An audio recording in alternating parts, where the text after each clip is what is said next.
Hello అండి. ఈరోజు ఒక ఇంపార్టెంట్ టాపిక్‌తో వంశీ టాక్స్ ఛానల్ వచ్చేసింది. ఫోన్‌పే అంటే మనం UPI transfers, bill payment, recharges ఇలాంటి వాటి కోసం డైలీ యూజ్ చేస్తూనే ఉంటాం. మన అకౌంట్‌లో మనీ ఉన్నప్పుడే ఇవన్నీ మనం చేయగలం. కానీ మన అకౌంట్‌లో జీరో బ్యాలెన్స్‌లో ఉన్నప్పుడు కూడా మనం పేమెంట్ చేయవచ్చని మీలో ఎంతమందికి తెలుసు? మీలో ఇది ఎలా యాక్టివేట్ చేయాలి? ఎలా యూజ్ చేయాలి? ఇంకా మీరు వాడుకున్న అమౌంట్‌ని ఎలా రీపేమెంట్ చేయాలి? స్టెప్ బై స్టెప్ ఎక్స్‌ప్లెయిన్ చేస్తాను. వీడియో ఎండ్ వరకు చూడండి. ఫస్ట్ మీ మొబైల్లో ఫోన్పే యాప్ అప్డేటెడ్గా ఉందో లేదో చెక్ చేసుకోండి.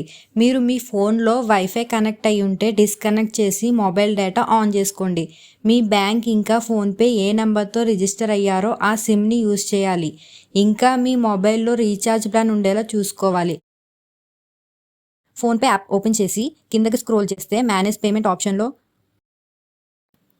పక్కన మోర్ ఆప్షన్ మీద ట్యాప్ చేయండి. ఇప్పుడు కింద మీకు క్రెడిట్ లైన్ ఆన్ యూపీఐ దాన్ని సెలెక్ట్ చేసి యాడ్ న్యూ క్రెడిట్ లైన్ మీద ట్యాప్ చేయండి. ఇక్కడ కనిపించే బ్యాంక్స్లో మీకు ఎందులో అకౌంట్ ఉందో సెలెక్ట్ చేయండి. ఇన్ కేస్ మీకు నో అకౌంట్ ఫండ్ వస్తే ఇక్కడ కనిపిస్తున్న కస్టమర్ కేర్ నెంబర్కి కాంటాక్ట్ చేసి యాక్టివేట్ చేయమని అడగండి. స్టెప్ 2, మీ సిబిల్ కోర్స్ ఇంకా మీ ట్రాన్సాక్షన్ని బేస్ చేసుకుని మీకు 10,000 నుంచి 60,000 వరకు లిమిట్ వచ్చే అవకాశం ఉంటుంది.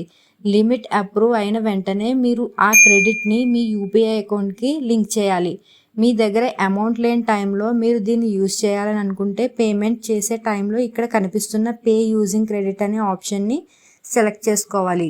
మీ బ్యాంక్ అకౌంట్ జీరో బ్యాలెన్స్లో ఉన్నా కూడా మీరు ఎక్కడైనా షాప్ దగ్గర క్యూఆర్ కోడ్ స్కాన్ చేసి కానీ ఆన్లైన్లో స్విగ్గీ, జొమాటో, బ్లింకిట్ ఇలాంటి వాటికి ఆర్డర్ చేయడానికి కానీ బిల్ పేమెంట్స్ ఇంకా రీఛార్జెస్ లాంటి వాటికి దీన్ని యూజ్ చేయవచ్చు.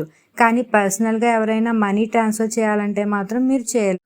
స్టెప్ 3, మీకు ఇచ్చిన లిమిట్లో నుంచి మీరు ఎంత అమౌంట్ అయితే యూజ్ చేస్తున్నారో దానికి ఎటువంటి ఇంట్రెస్ట్ మీకు ఉండకూడదు అనుకుంటే 45 డేస్ లోపు మీరు దాన్ని తిరిగి రీపే చేయాల్సి ఉంటుంది.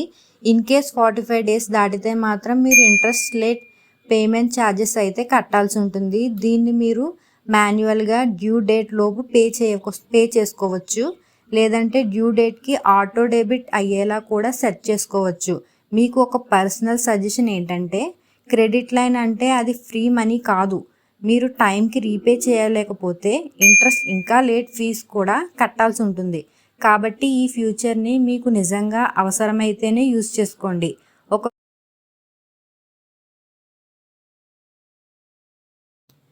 మీరు దీన్ని యూజ్ చేసుకుని టైం టు టైం రెగ్యులర్గా రీపేమెంట్ చేస్తేనే ఇంకా హయ్యర్ లిమిట్స్ కూడా వచ్చే అవకాశం ఉంటుంది. సో ఫ్రెండ్స్, ఈ వీడియోస్ మీకు యూస్ఫుల్ అయితే లైక్ చేయండి. మన వంశీ టాక్స్ ఛానల్ని వెంటనే సబ్స్క్రైబ్ చేసేసుకోండి. Thank you.